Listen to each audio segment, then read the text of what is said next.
वक्रतुंड महाकाय सूर्यकोटि समप्रभ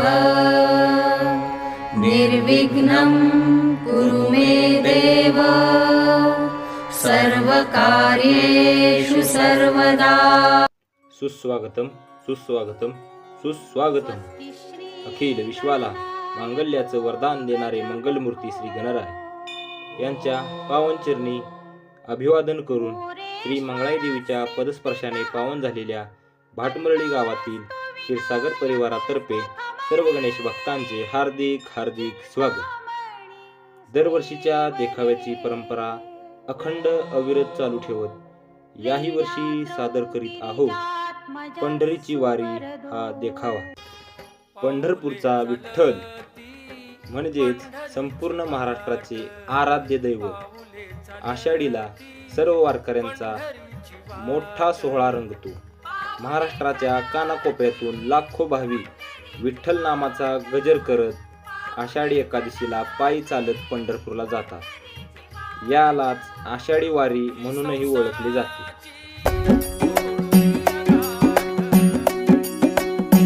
खांदी पताका घेऊन वारी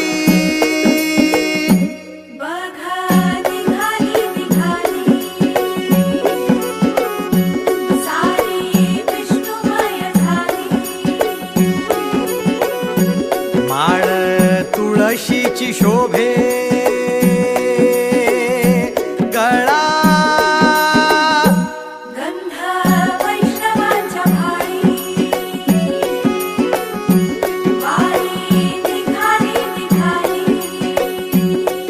वारीची ही परंपरा साधारणतः 800 वर्षापासूनची आहे असे मानले जाते।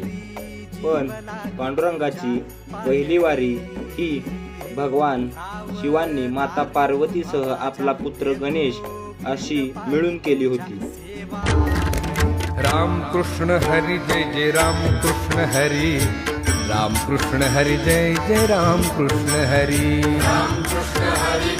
आता संतांची वारी म्हटलं तर श्री ज्ञानेश्वर महाराज पालखी सोहळ्याचे आद्य प्रवर्तक म्हणून ज्यांना ओळखलं जातं ते आपल्या सातारा जिल्ह्यातील आरफळ गावचे हैबत बाबा आरफळकर यांनी आळंदीतून प्रथमतः ज्ञानेश्वर महाराजांच्या पादुका आपल्या गळ्यामध्ये बांधून त्या पंढरपूरला नेल्या होत्या।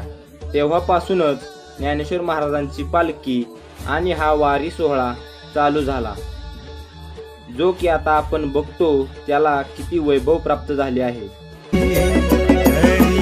मुखी नाम घोष विठ्ठला रंगी तुझ्या सोहळ्याच्या रिंगणी देहात रंग सावळ्याच्या अंगणी रंगी तुझ्या सोहळ्याच्या रिंगणी।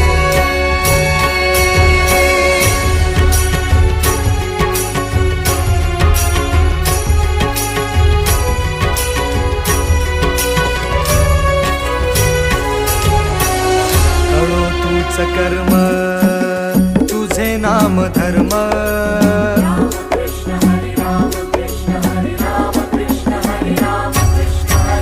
कळो तूच कर्म तुझे नाम धर्म वारकरी पंथा पांडुरंग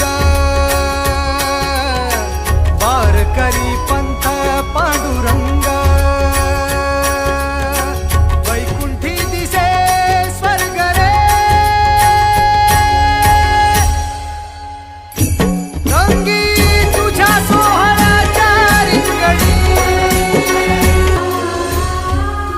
एक ओढ सतत मनी व्याकुळ होतो देह, एक ओढ सतत मनी व्याकुळ होतो देह, आतुर असतो फक्त वारीच्या आगमनासाठी। जसा आला होता वैकुंठीचा राया तुकोबाच्या भेटीसाठी।